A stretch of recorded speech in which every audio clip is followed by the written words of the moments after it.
This is Abdul. I'm the Community and Social Media Manager here at Clare. If you're joining us on this Abdul Asks Live series, this is a series where we go through people's personal finance and talk through some examples that we hopefully can share with you. So today I have a special guest who will be joining us shortly.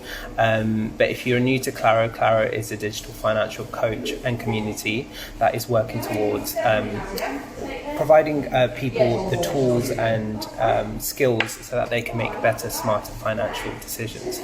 So I think I see Claire joining us now.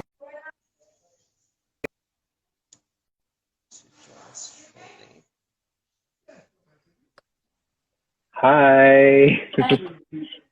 How are you doing? Yeah, I'm good, thank you. Just Cool. down the homemade Pokemon posters that my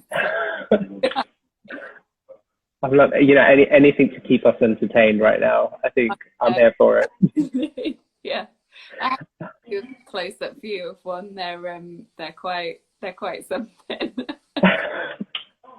Well, if you are joining us on our live, I think most people will know you, Claire, but give us a quick introduction to who you are. Yeah, so I am Clare. I'm the person behind the My Frugal Year Instagram account. It was anonymous for just over a year because it was tackling some quite big themes around money. And I think, one of the things I've really tried to do is to try and remove some of the stigma around making mistakes with money and, accruing debt or failing to save, all of those things. And that's not something that we talk about lightly. So I was anonymous for a year, decided to sort of reveal myself earlier this year, and the response has been just lovely. I've also written 2 books, one of which, Real Life Money, came out in May, and the second is a follow-up. It's a journal that you fill in yourself, which is out in December. So yeah, it's a sort of potted history of me, but yeah, here we are. Amazing. Well, congratulations on your success and your book releases. I think that's super exciting. And I think kind of similar to what you've been talking about, what we're doing at Clare is really trying to showcase different, with this series in particular, to showcase different financial journeys. Because I think it's important for people to understand there's no one way answer or one quick fix for anything. And the biggest thing you can do is really understand, sort of the financial terms and jargon a little bit more. So I think I'll ask you our first question, and it might be a big one, but what are your current financial goals? So, I mean, at the moment, there are a few different strands. The first is to finish paying off debt. So anybody who doesn't follow My Frugal Year, I started it because I'd had this really broken relationship with money for a long time. And it had resulted in just over 27 grand of credit card overdraft debt. So paying off that was a big reason. I mean, it was the reason why I started the account. I thought I might get sort of a couple of dozen followers who might shout at me if I bought too many lattes. I didn't expect any of this to happen. So we've paid off 17 grand, just over 17 grand. So we've got a little bit left to go on that. But obviously, as anyone who has debt with interest knows, the more you've paid off, the less interest you're paying, so the more you're paying off your capital, which is really nice place to be. And beyond that, it's saving for a house deposit. So we still rent, but we're a family. We've got 2 young children, and I think for a lot of us, the kind of precariousness of renting, we had to move earlier this year because our landlords suddenly decided to sell, even though they told us they weren't going to. And I think just having control over where you live is a really big thing for us. So that's our next big goal. But I'm also trying to think sort of further into the future about retirement and investment and all of the things I'm scared to even think about when I was in the midst of this really horrible push and pull relationship with money. So yeah. Yeah, that sounds good. And I think you mentioned something about retirement there as well. So the next question was actually, with these goals that you have, what kind of timelines do you see for this, and how are you kind of going about making sure that you kind of reach those goals? Which is a hard question, but is there anything you've got in place? I think it's it's hard, I think, to have really super long-term goals. I think it's good to have like a vision for what you want your life to be like, and then you can decide how you're going to use money as like a tool to get there. And I'm very passionate about this feeling that, you know, the goal shouldn't be the money. The goal is what you use the money for. And so that means that for everybody, they're going to have a different amount that they want to earn, a different amount that they want to have saved, and it's very personal. But for me, I think I'd really love if we were living in our own home within the next 3 to 4 years, potentially. And then I think in terms of retirement, like my career has changed so much now. I was kind of full-time employee as a brand manager up till last summer 2019, and now I'm freelance. I have this really squiggly career where I like write books sometimes I work with brands, do some social media stuff, you know, all of that. So I don't know when I'm going to want to sort of, you know, have to have a plan for money when I'm not working. But I would like to just make sure that I have this kind of, you know, financial stability and peace of mind by, I'm 31 now, so by my mid 30s would be amazing. And, you know, if I could retire by sort of 60, 65, I think that would be quite nice, or at least go down to time. That'd be a dream. But I think I mean, obviously it's quite tricky with, like you said, with goals and timelines. It's super specific to you as an individual. Are you doing things in terms of like your allocation? Are you making sure, you know, with these goals, are you putting a certain amount to a certain part, or like for your pension? Like how are you going about that? Yeah, so I mean, I am just starting to pay into self-employed pension. I've got a couple of, I think for a lot of people, we've got like a couple of different pension pots from different previous jobs, and we're not really sure what to do with them and all of that stuff. But yeah, I'm just starting to pay into a self-employed pension. I'm going to do some work on my frugal year on that in the next few weeks, because I did a poll and sort of 97% of people said yes, please explain pensions to us. So definitely going to do something on that. But at the moment I'm kind of prioritizing the debt that's accruing a lot of interest. It feels like the sensible thing to do. But I also pay like an emergency fund, because I'm trying to build up, you know, ideally again 6 months worth of living costs. A lot of that at the moment, but hoping to get there. And also, you know, some sort of smaller funds for things like car insurance, Christmas, and just have like, I think a mistake that I used to make and a lot of people make is they're trying to put savings into one big like blob that doesn't have any purpose, and then it means that there's not really any consequence of thought if you have to withdraw from it. Whereas what I'm trying to do is have like a plan for everything that I'm taking out of my budget.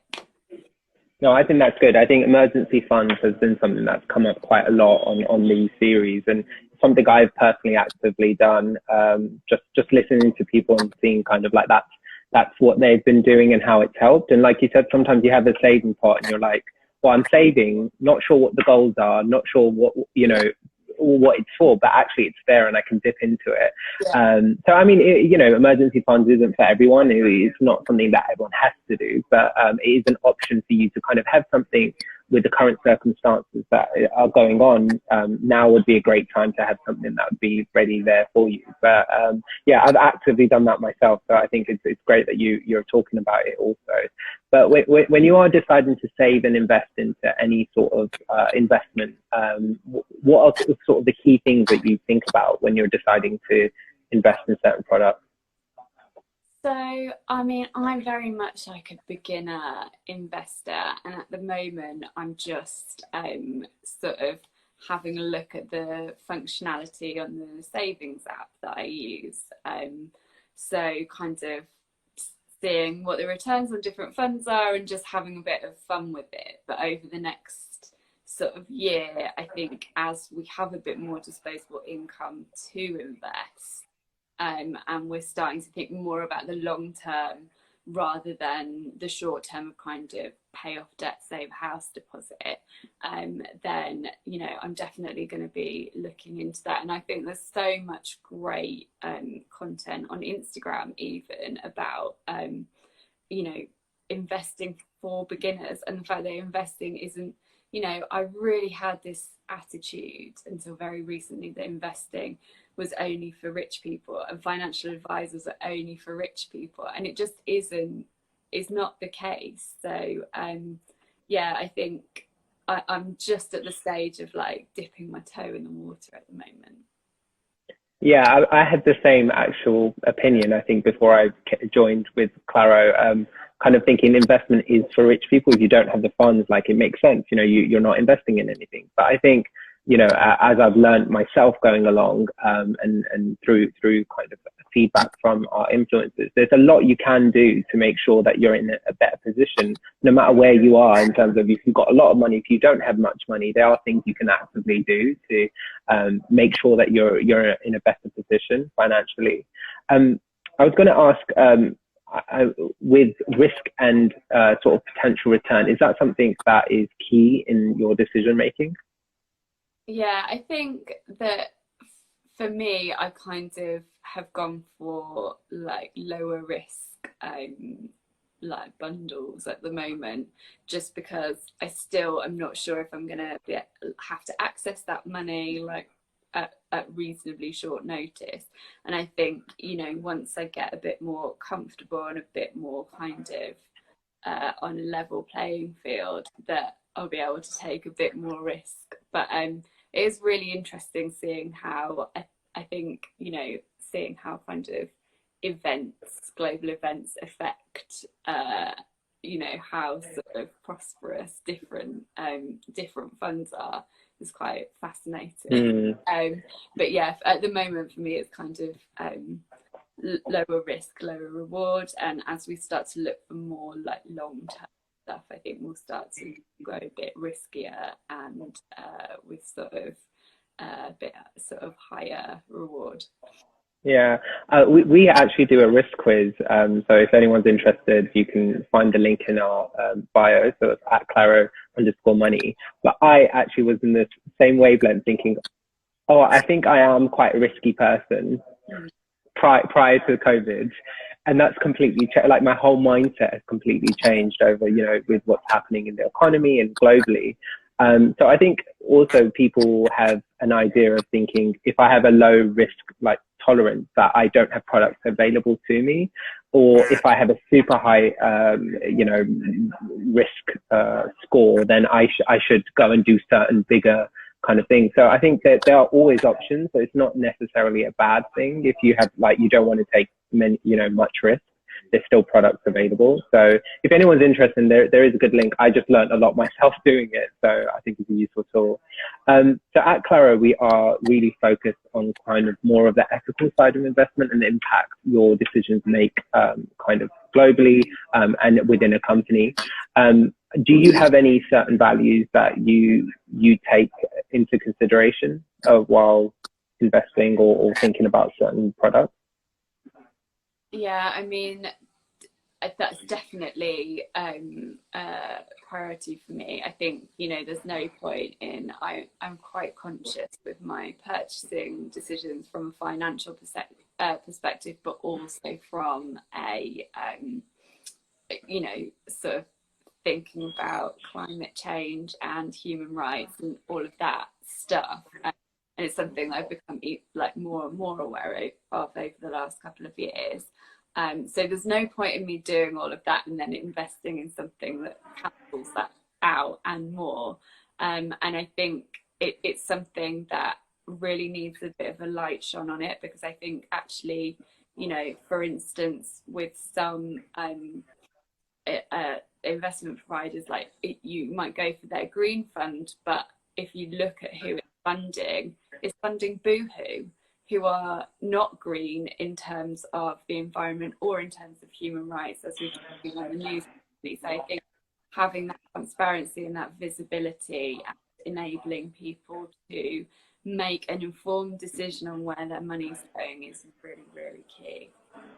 Yeah, I think also when people think of, you know, more ethical products, they automatically go to like green products, which is a huge part of that. But there's also things to consider. I know people are a bit more socially aware about what's happening within the world. So there are effects beyond just on a, you know, on the planet on a green level.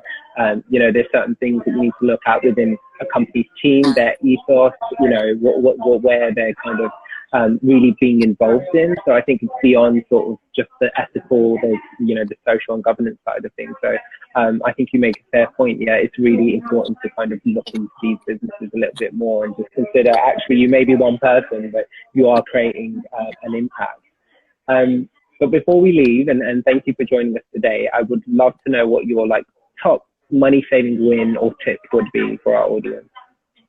I think at the moment, certainly, I would really recommend doing like a bit of an audit of your finances. It's really tempting at the moment, sort of like bury your head in the sand. Everything feels a bit depressing. Like recession and COVID, and we don't know when it's going to be over. And I certainly know that feeling of everything feels like it's not going great. So the best thing to do is sort of try and ignore it for as long as possible. But that's not the way to do it. I think kind of trying to make sure that you have stability, you know, where you can save some money, budget, look at where you start as the situation's adapted, and yeah, just sort of making sure that you're looking after your money, because it's a really important element of looking after yourself. Amazing. And then finally, where can we find you, and what current projects are you working on? Yes, you can find me at My Frugal Year on Instagram. And also currently doing a soft launch for my new website, hopefully next week if everything's ready, and that's the onus, that is all on me. And then also books are Real Life Money, which is out now. We can get it and Life Money, the Real Life Money Journal. Help if I know the name of my book, which is out in December, but you can pre-order at the moment. Amazing. So we'll put the links in the comments once this goes up onto IG Live TV. Thank you so much for joining me. It was really lovely talking to you, and good luck on your future projects. Thanks so much. Cheers. Thank you. Bye. Thanks. Bye-bye.